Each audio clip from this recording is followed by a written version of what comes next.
شکر ہے تیرا خدایا میں تو اس قابل حامدا ومصليا أما بعد فأعوذ بالله من الشيطان الرجيم بسم الله الرحمن الرحيم يا أيها الذين آمنوا ليبلونكم الله بشيء من الصيد تناله أيديكم یا ایھا الذین آمنوا، اے ایمان والو، لیبلونکم اللہ، ضرور بضرور آزمائے گا تمہیں اللہ، بشیء من الصید، بعض شکار سے، تنالہ ایدیکم، کہ پہنچ سکیں اس تک تمہارے ہاتھ، ورماحکم، اور تمہارے نیزے، لیعلم اللہ، تاکہ معلوم کر لے اللہ، من یخافہ بالغیب، کون ہے کہ جو ڈرتا ہے اللہ سے بالغیب، بن دیکھے، بغیر دیکھے۔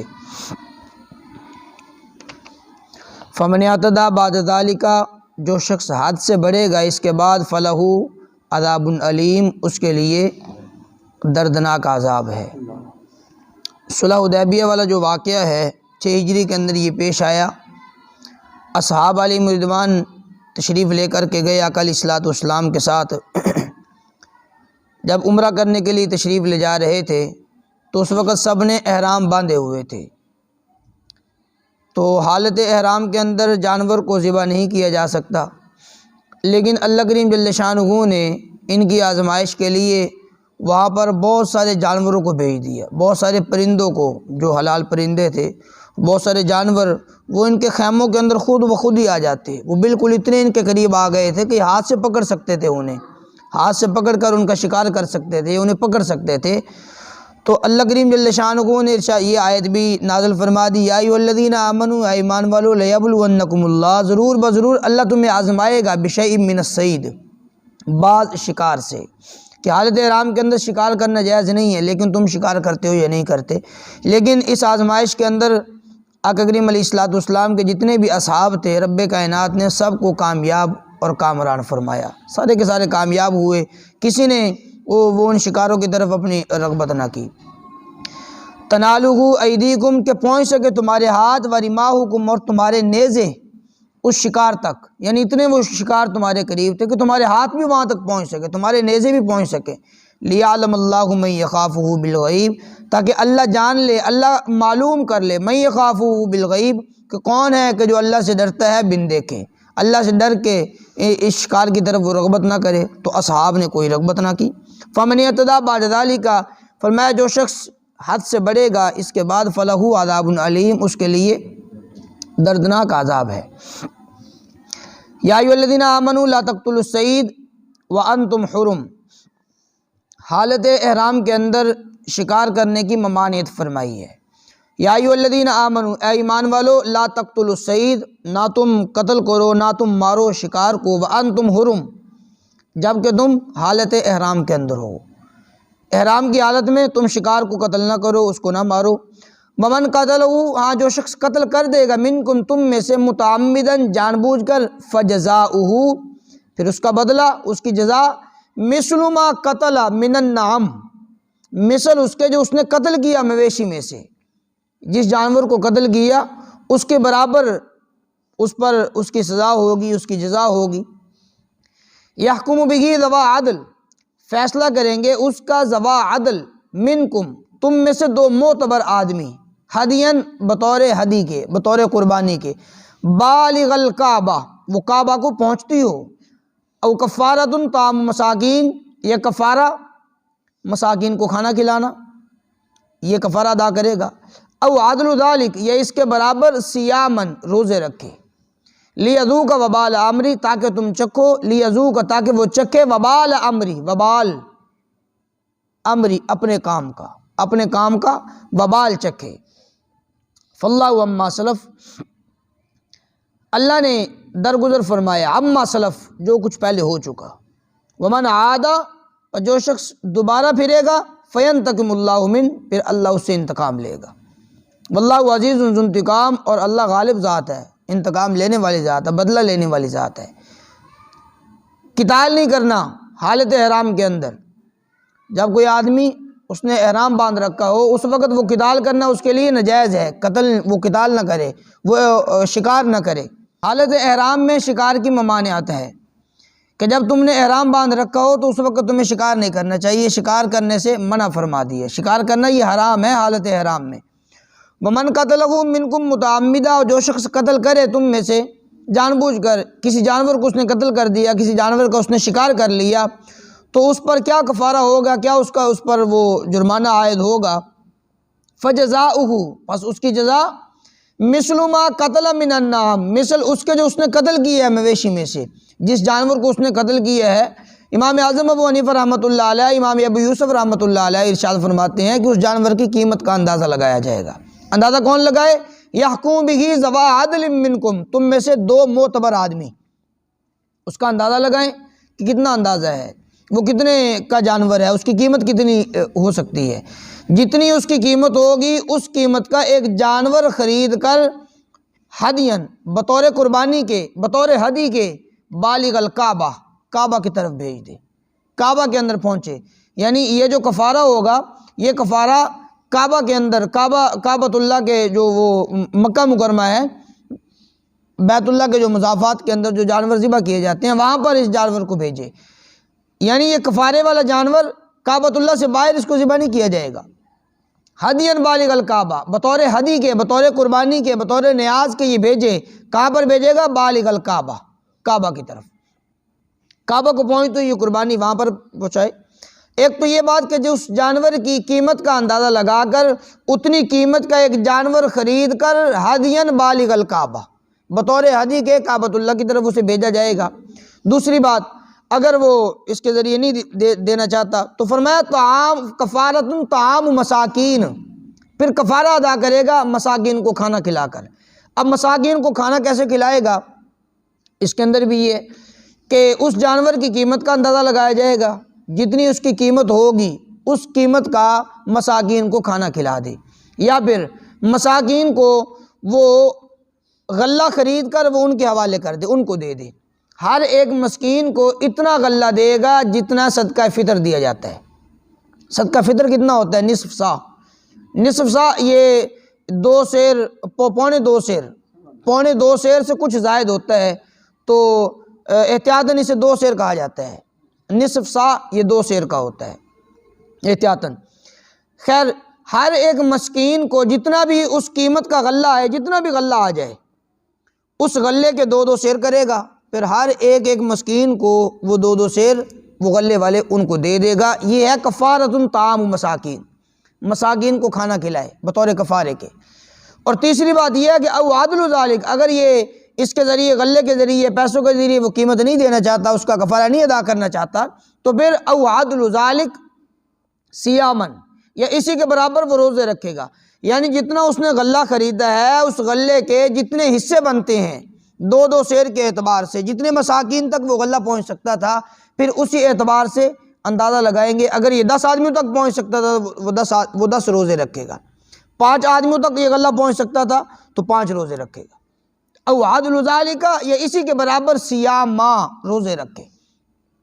یہ سب کچھ کس لیے اس پر عائد کیا گیا؟ لیذوق وبال امری، وہ اپنے کام کا وبال چکھے کہ اس نے حالت احرام کے اندر جب اس پر یہ وہ منع کر دیا گیا تھا شکار کرنے سے، پھر اس نے شکار کیوں کیا؟ جب شکار کر لیا تو اب اس پر یہ کچھ عائد ہوگا، اس کی قیمت کے برابر جانور بھیجے، یا پھر طعام مساکین، مساکین کو کھانا کھلائے، یا پھر او عدل ذالک صیام، یا اسی کے برابر وہ روزے رکھے گا۔ یہ 3 طریقے سے اس کا کفارہ ادا کیا جا سکتا ہے۔ عفی اللہ عما سلف، اللہ درگزر کرنے والا ہے، اللہ نے معاف کر دیا عما سلف، جو پہلے ہو چکا۔ ان مسائل سے پہلے جن لوگوں نے شکار کر لیا سو ہو گیا۔ اب اس کے بعد ان مسائل کے آ جانے کے بعد اب جو آدمی بھی اس کی بے حرمتی کرے گا یا اس کے خلاف کرے گا تو اسے یہ کفارہ ادا کرنا ہوگا۔ ومن عاد، اور جو شخص دوبارہ پھرے گا، فینتقم اللہ من، پھر اللہ انتقام لے گا۔ پھر اللہ اس سے انتقام لے گا۔ واللہ عزیز ذو انتقام، اور اللہ غالب ذات ہے، بدلہ لینے والی ذات ہے، انتقام لینے والی ذات ہے۔ احل لکم صید البحر وطعامہ متاعا لکم وللسیارہ، تو یہاں پر رب کائنات نے حالت احرام کے اندر جو سمندری شکار ہوتا ہے، دریائی شکار ہوتا ہے، اللہ کریم نے اس شکار کو حلال رکھا ہے۔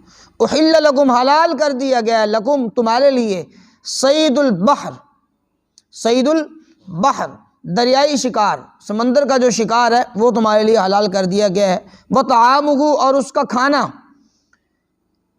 متاعن بطور فائدے کے، لکم تمہارے لیے، وللسیارہ اور مسافروں کے لیے، اس کا کھانا، اس کا شکار کرنا یہ تمہارے لیے بھی فائدہ مند ہے، مسافروں کے لیے بھی۔ اگر مسافر آدمی ہے، وہ کشتی پر سواری کرتا ہے، لمبا سفر ہے 8-10 دن کا، یا تو اس کے بعد غلہ نہ ہو یا کچھ بھی کھانے کے لیے نہ ہو تو وہ کیا کرے گا؟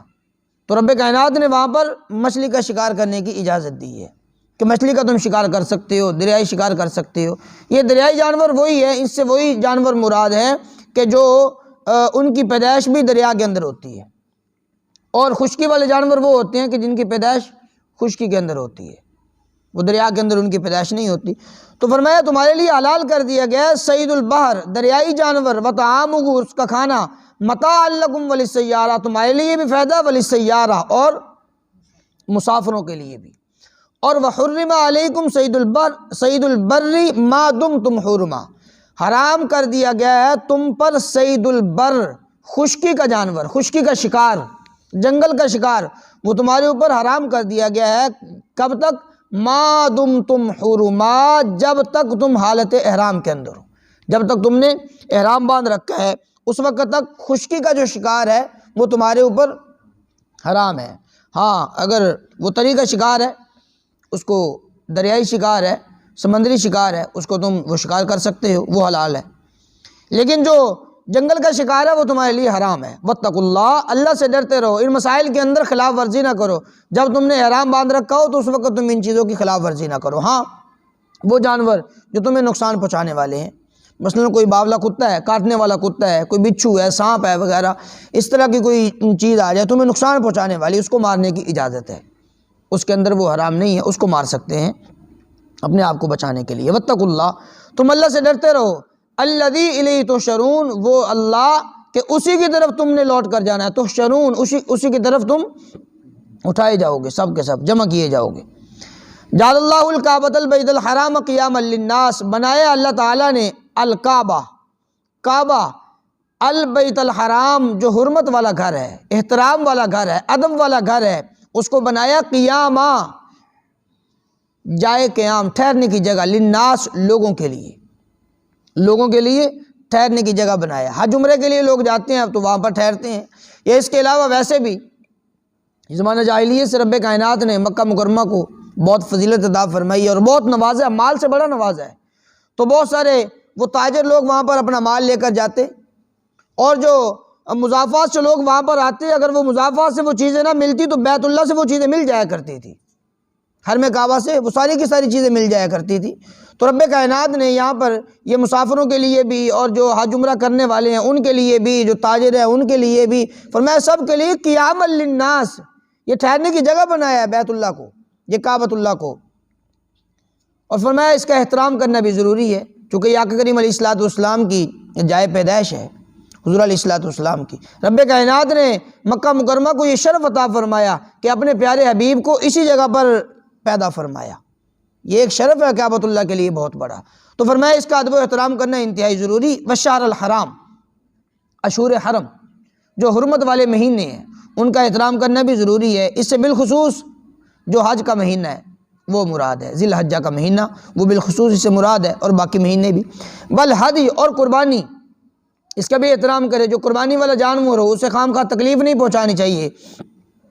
والقلائد، اور وہ جانور جن کے گلے کے اندر وہ پٹا لٹکایا گیا ہو، قلادہ ڈالا گیا ہو جن کے گلے کے اندر، یہ زمانہ جاہلیت سے یہی بات چلی آ رہی ہے کہ جو جانور وہ قربانی کا جانور ہوتا اس کے گلے کے اندر وہ قلادہ ڈال دیتے، وہ پٹا ڈال دیتے، یا کوئی اس طرح کی کوئی علامت، کوئی نشانی لگا دیتے، تاکہ لوگوں کو اس بات کا علم ہوتا کہ جناب یہ جو ہے یہ قربانی کا جانور ہے۔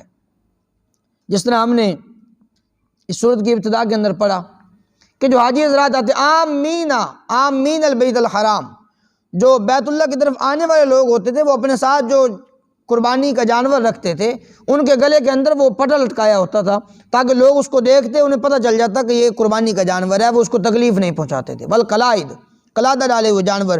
فرمایا جس طرح بیت اللہ کا احترام کرنا ضروری ہے اس طرح اس قربانی کا احترام کرنا بھی ضروری ہے۔ ذالک لتعلموا، یہ اس لیے لتعلموا تاکہ تم جان لو کہ ان اللہ یعلم ما فی السماوات و ما فی الارض، بے شک اللہ جانتا ہے جو کچھ بھی ہے آسمانوں کے اندر، جو کچھ بھی ہے زمینوں کے اندر، اللہ ہر ایک چیز کو جاننے والی ذات ہے۔ اگر ہم ان نشانیوں کی، ان چیزوں کی بے ادبی کریں گے تو اللہ اس کو بھی جانتا ہے۔ ہر زمینی آسمانی چیزوں کو رب کائنات جاننے والی ذات ہے۔ وَأَنَّ اللَّهَ بِكُلِّ شَيْءٍ عَلِيمٌ، اور بے شک اللہ بِكُلِّ شَيْءٍ عَلِيمٌ، ہر ایک چیز کو جاننے والی ذات ہے، سب کچھ جانتا ہے۔ اعلموا، تم جان لو کہ ان اللہ شدید العقاب، بے شک اللہ سخت عذاب دینے والی ذات ہے۔ اگر تم نے اس کی خلاف ورزی کی، ان مسائل کی تم نے خلاف ورزی کی، وَأَنَّ اللَّهَ غَفُورٌ رَحِيمٌ، لیکن اگر تم سے کچھ ہو گئی تو ان اللہ غفور رحیم، اللہ معاف کرنے والی ذات ہے، رحم کرنے والی ذات ہے، توبہ استغفار کریں۔ ما علی الرسول الا البلاغ، فرمایا نہیں ہے رسول پر الا البلاغ مگر پہنچا دینا، اللہ کا قانون تمہارے سامنے بیان کر دینا، اللہ کے نافذ کردہ مسائل کو تمہارے سامنے رکھ دینا، بیان کر دینا، بس یہ رسول کے ذمہ یہی ہے۔ اب اس کو ماننا نہ ماننا، اس پر عمل کرنا نہ کرنا، یہ تمہاری ذمہ داری ہے۔ ما علی الرسول الا البلاغ، نہیں ہے رسول پر مگر پہنچا دینا، پہنچا دینا یہ ضروری ہے، بس حضور نے پہنچا دیا، رسول اللہ صلی اللہ تعالیٰ علیہ وسلم نے ہمیں ہر ایک مسئلے کی وضاحت فرما دی۔ بعض مسائل قرآن مجید فرقان حمید کے اندر ہیں اور بعض وہ مسائل ہیں کہ جن کی تشریح رب کائنات کے پیارے محبوب نے حدیث مبارکہ کے اندر فرمائی ہے۔ فرمایا ما علی الرسول الا البلاغ، نہیں ہے رسول پر مگر پہنچا دینا، واللہ یعلم ما تبدون وما تکتمون، اللہ جانتا ہے جو کچھ تم ظاہر کرتے ہو جو کچھ تم چھپاتے ہو۔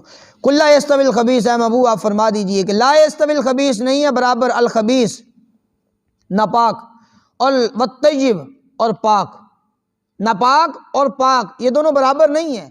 ولو اعجبک، اگرچہ بھلی لگے آپ کو کثرت الخبیث، ناپاک کی کثرت۔ ایک صاحب آئے، یا رسول اللہ صلی اللہ تعالیٰ علیہ وسلم بتلائیے میرے پاس کچھ پیسے، کچھ نقدی ہیں، کچھ مال میرے پاس ہے اور وہ میں نے خریدا ہوا ہے، وہ جو میں تجارت کیا کرتا تھا شراب کی، تو اس سے وہ میں نے پیسے کما رکھے ہیں، میرے پاس کچھ پیسے ہیں اور وہ میں نے کمائے ہیں شراب سے، شراب کی تجارت کر کے اس سے میں نے وہ پیسے کما کر کے اپنے پاس رکھے ہوئے ہیں۔ یا رسول اللہ وہ مال کافی زیادہ ہے تو اب اس کا کیا کیا جائے؟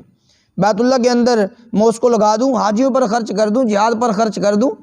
تو آقا علیہ الصلوۃ والسلام نے ارشاد فرمایا جب شراب حرام ہو چکی ہے اب اس سے جو پیسہ کمایا ہوا ہے وہ بھی حرام ہے، اس کی تجارت بھی حرام ہے، شراب کی تجارت بھی حرام ہے۔ تو اس لیے اگر وہ پیسے آپ حاجیوں پر خرچ کریں، بیت اللہ پر خرچ کریں، جہاد کے اندر خرچ کر دیں، مچھر کے پر کے برابر بھی اس کی کچھ حیثیت نہیں ہے اس مال کی۔